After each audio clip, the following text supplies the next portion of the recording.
have slightly cooler temperatures over the next few days, with lows going down into the 50s, highs in the mid-80s, and mostly dry days ahead. All those details coming up. Now on News Channel 6 and 10, Richmond County's Board of Education holding a public info session.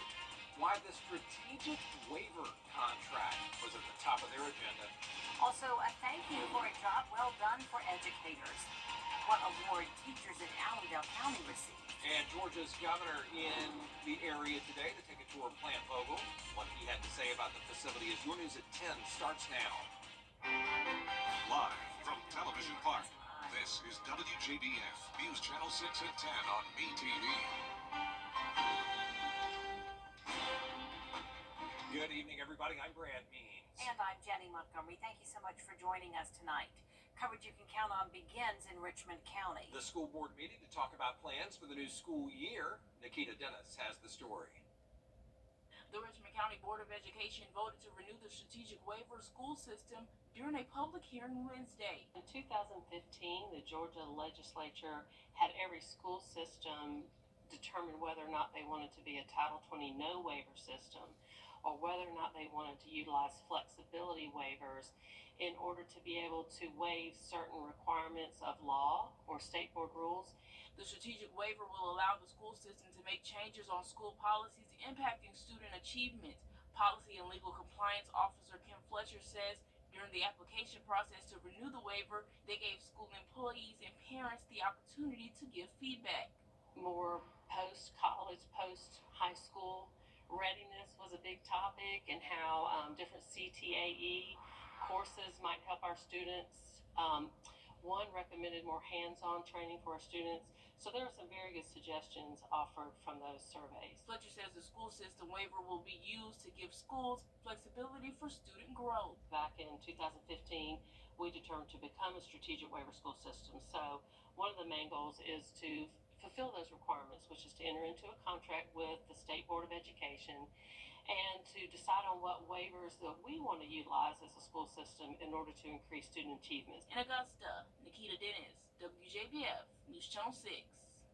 Now, the school board also talked about the budget draft for the next school year, and that budget, as it stands now, includes pay raises, which are in addition to Governor Kemp's $2,500 a year hike for teachers. School Superintendent Dr. Ken Bradshaw recommends raising the salary for first-year teachers in Augusta to $50,000.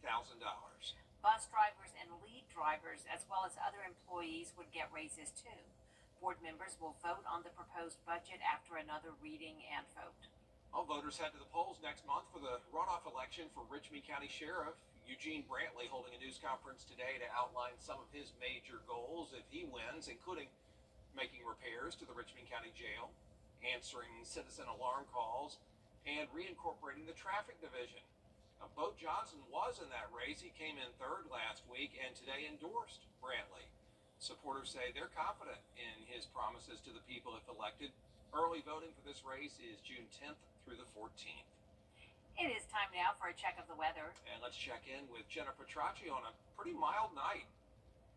That's right, those temperatures are definitely still comfortable outside, and it's a nice dry night as we take a look at our Terry Labor Hyundai Skyview Cam over into Aiken. The temperatures were pretty warm today. We made it all the way up to 89 degrees, and that is our average for this time of the year. Low of 57, though. That was well below our average of 64, and we'll continue to see those mid to upper 50s over the next few days to come. So a little bit more crisp when you're headed out the door tomorrow morning. Bit of a cooler air around, but it's still very warm right now. We're sitting in those upper 60s through mid 70s. 68 in Thompson and Evans, 73 in Allendale, Millen at 74, Augusta at 76 degrees, 75 in Waynesboro and Edgefield, 74 in Lincolnton. The dew points are into the 50s, so it's not as humid as it could be for this time of the year, and that's due to the winds coming in from the northwest, bringing in the drier air. Winds only at 6 miles per hour at Augusta and Aiken, 2 in Waynesboro, 5 in Crawfordville, and 6 in Washington. As for satellite and radar, we do have some high-level cloud cover passing by, but no rain associated with these clouds. It's a completely dry front situated across the CSRA, and once this completely passes us tomorrow, That's when we'll have that slight cool down with the highs topping off in the mid 80s rather than upper 80s like we had today. Last day of school tomorrow for Aiken, Edgefield, and Jenkins County. When you're headed out the door, upper 50s. It will be a beautiful sunny day for that last day of school, 83 at the 2 o'clock hour. And as we look ahead over the next few days, very consistent temperatures topping off in those mid 80s, lows and down to 55 degrees for Friday, mostly sunny and dry conditions. Now coming up, we'll have a look at that 10-day forecast, so stay with us, but back to you. All right, thank you, Jenna. Georgia Governor Brian Kemp stopping in Burke County today to mark the completion of 2 units at Plant Vogel. Construction began on the units in 2012. Unit 3 began operating last July, and Unit 4 was just completed last month. Together, they can produce power for nearly 1 million homes and businesses and bring more than 800 full-time jobs to the area. So it's bringing a lot of economic opportunity to this part of the state, but also we're doing something here today with Vogel 3 and 4 that nobody else in the entire country is doing. In Georgia, Georgia Power and the Southern Company and the CSRA could be very proud of that. The units are expected to operate for the next 60 to 80 years. Some local teachers are getting a big thank you for a job well done this school year. South Carolina State School Superintendent is rewarding a few educators in Allendale County with an Excellence in Teaching award. These honors go to top performing teachers based on their students' academic growth during the school year. This is the first year of the program in Allendale County. This is a brand new project this year. This has been happening in South Carolina for the last 2 or 3 years in different districts. And when I saw the difference that it was making in keeping veteran educators in the classroom, I knew we had to bring this to Allendale County. Way to go. There were 17 teachers who got awards in Allendale. The awards in the district funded by the State Department of Education with state and federal money. It's a big step toward a major piece of art in Augusta, a commission committee giving the okay for the city's first gateway sculpture. George Escala has the story. A field off Sandbar Ferry Road should have some big things in its future. A very strong welcome into Augusta for people coming in from South Carolina. So, a gateway is just supposed to say hello and set a scene for you're coming to a very creative community, a very art-based community, and I think that sculpture does all of that. Commission committee giving the okay to the design of what will be the city's first gateway sculpture. The community weighing in on what it wanted to see. It kind of looks back on an image of Lucy Craft Laney, an image of Jesse Norman, an image of James Brown.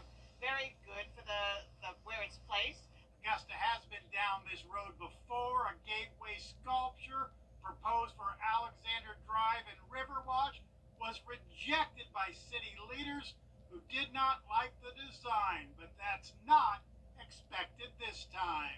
No, the community's been engaged in this process. I feel pretty confident we'll engage and approve that. I am definitely accepting gateway art, especially for East Augusta. There's no reason why it shouldn't be. I don't think we're going to have any issues with that at all. The sculpture will be the work of 2 Augusta artists and comes with a $225,000 price tag. The money, part of the $1 million voters approved in the 2015 sales tax. We're not asking anyone in the community to dish out the full money, but if we all chip in, it's really not a big deal. It should be more.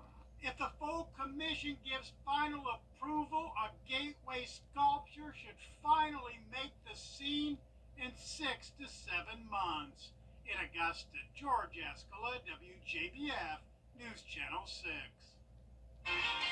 Stay with us. An update on a local man who lost his leg in an industrial accident. He's going to talk to us about his road to recovery after the break. And we'll have slightly cooler temperatures starting tomorrow. The humidity will be low as well with some dry air in place. No chance of rain over the next few days and mostly dry next week as well. All those details when we return. Why call it then? Now, your most accurate forecast with WJBF Live Viper 6. Good Wednesday evening. It was a beautiful day. Another pretty hot one as well, making it into the upper 80s this afternoon. And now it's still pretty warm outside as we take a look at our Terry Lambert Hyundai Skyview cam in North Augusta. 76 degrees. degrees still. West-northwest wind coming in at 6 miles per hour, bringing in some drier air, putting our dew points in the low 50s. Visibility is looking good. No fog expected tomorrow morning. We're sitting in those low 70s for the most part. 74 in Sparta, 72 in Washington. Aiken, you're at 73 degrees, 76 in Bamberg, and upper 60s in Sylvania, our coolest spot. We do have a cold front slowly but surely coming through the CSRA. Behind it, we have the drier air moving in, along with a slight cool down tomorrow afternoon. Notice no rain associated with this front, at least for our portion of it. As we look out towards the west, there are showers and storms anywhere from western Alabama over into Texas, with low pressure stirring up some storms as well in western Texas. But for us, little impacts from that front other than the breeze coming in from the northwest. Temperatures starting out in the upper 50s tomorrow morning, mostly sunny and warming into the middle 80s.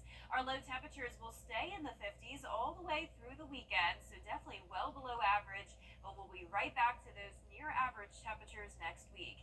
As for the highs, very consistent tomorrow all the way through Sunday, right around 85 degrees. Our average is 89, and I am expecting some 90s around this time next week. The dew points remain in the low 50s, keeping us in the comfortable range over the next several days to come. On Sunday, we will see a little bit of an increase in moisture, and that'll bump our rain chances back to 20%, and that continues all through next week. So definitely not expecting a washout, but you will need to keep in mind that there will be some hit or miss storms around Sunday all the way through next Friday. In the meantime, tomorrow though, not expecting any rain. As I mentioned, this front is a dry one that moves to our south. We'll have some clouds here and there at times, but other than that, not much going on. Friday morning, a nice sunny start to the day, winds coming in from the north still. Eventually by Saturday, we'll start to see those clouds increase with the system out to our west, but still expecting this rain to dissipate before it heads in our direction. Speaking of Saturday, that's the first day of hurricane season. That runs from June 1st through November 30th. And heads up, because it will be an active season, and coming up, the weather team will have some more information on that starting on Saturday and continuing into next week. Our low temperatures tonight will be in those upper 50s. Highs tomorrow in the low to mid 80s. And that 10-day forecast showing the nice week ahead. We go into the weekend still dry and partly cloudy. Temperatures topping off in the mid 80s. Once again, the lows will be in the 50s. Then next week we get a little bit warmer, along with the rain chances back up to 20% Sunday through next Friday. All right, sounds good, Jenna. Thanks. An Augusta construction worker who recently lost his leg in an accident is talking about what happened that day. He's 22-year-old Bradley Santiago, working in the Deer Hollow neighborhood in Grovetown last Wednesday when his right leg got trapped in a cement machine. Emergency doctors had to amputate that leg, part of it, to free him. They airlifted him to the hospital. He had his 4th surgery yesterday, and he hopes to just have one more. He's in great spirits, though, as you'll hear, and he's just concerned about his family. I don't think about really what happened. I haven't thought about it. I know I'm just ready to face and overcome this era of my life and make everybody in my family happy and make myself happy while I'm at it.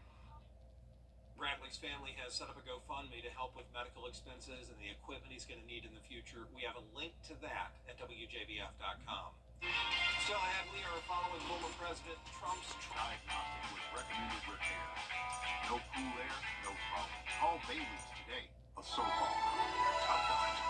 Sebastian, as long as you have this outdated bathroom, there can never be anything between us. Sandra, wait. I go to tough doctor. Can this bathroom even be safe? Absolutely. Tough doctor? This bathroom needs intensive care, no doubt, but I can save it. What about new floors? New cabinets? My team can do it all. Take the drama out of your bathroom remodel. Call Tough Doctor for a free quote today. It's gonna be okay. CSRA 8, sponsored by Alpha Insurance. And last but not least, an entire baseball team can stay under one roof. It's an Airbnb in Arkansas, right across from the Majestic Ballpark. It can fit up to 42 guests and has a bit of everything for someone. Take a look at the birthplace of spring training. The ball fields at Majestic Park are directly across the street from this perfectly located gargantuan clubhouse, and while the outside is certainly on brand, I think you find what's inside is even more impressive. almost 200 years old, there are not a lot of firsts, but for the second time, Hot Springs, the birthplace of spring training, is making baseball history. This is the first ever Airbnb designed to sleep a baseball team and their families. Baseball players can tell you some of the biggest curveballs a team faces is travel arrangements. Most of the time, whenever you're going to a baseball tournament, your team splits up in about 2 or 3 different hotels. This is probably my favorite room. That curveball has been turned into a hit. A bunk room and a Xbox room and a 2-story batting cage. It's like you can just do everything together and just make a bunch of memories. It doesn't only sleep 42 comfortably, it has an adult lounge, 2 kitchens, and even a laundry room with 6 washers and dryers. First thing I saw were these stairs. I love these. Everywhere you look, you should be going, wow, that's my goal. Stone's favorite features are the little ones, a mini museum, reclaimed wood or bricks from the Majestic Hotel. It's a history he wants to be consistent when the out-of-the-park experience expands to other cities. This is the first, and I think it's going to be the first of many, so we're very excited. From Japan to the biggest names to swing a bat, who knows who else will be ready to run, not walk, onto this turf. Babe Ruth descendants are going to stay here. The next Babe Ruth might stay there. We had a lot of baseball on the show. We did, yeah. It's kind of baseball themed, wasn't it? I love the year.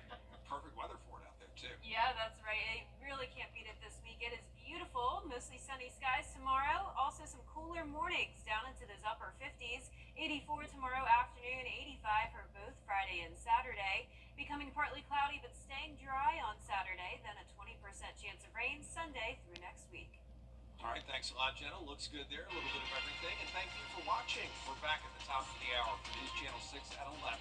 Focus Heroes is next right here on WJBF.